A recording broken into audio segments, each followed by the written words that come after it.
It started with a simple update. I got a notification on my phone telling me that my WhatsApp application wasn't up to date and needed updating to the latest version before I could continue using it. Thinking nothing of it, I went ahead and accepted, letting it update while my phone was on charge.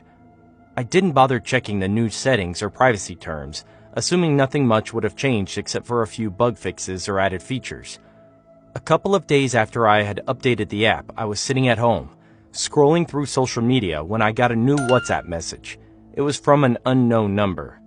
I was very careful about who I handed my number out to, especially businesses who might sell it off, so I rarely received calls or messages from unknown IDs, especially on WhatsApp, which is why I thought it was odd.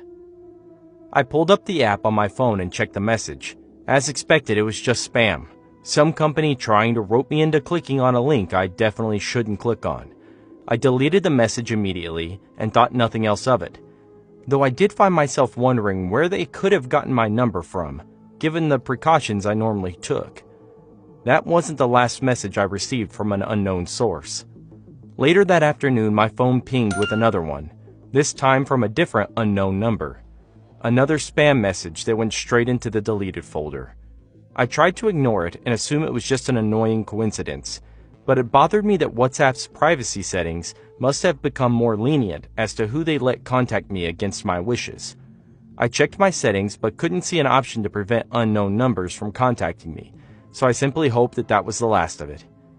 Over the next few days, however, my phone kept getting spammed with scam messages and links from contacts I'd never heard of, and it became obvious my number had been sold off to these companies.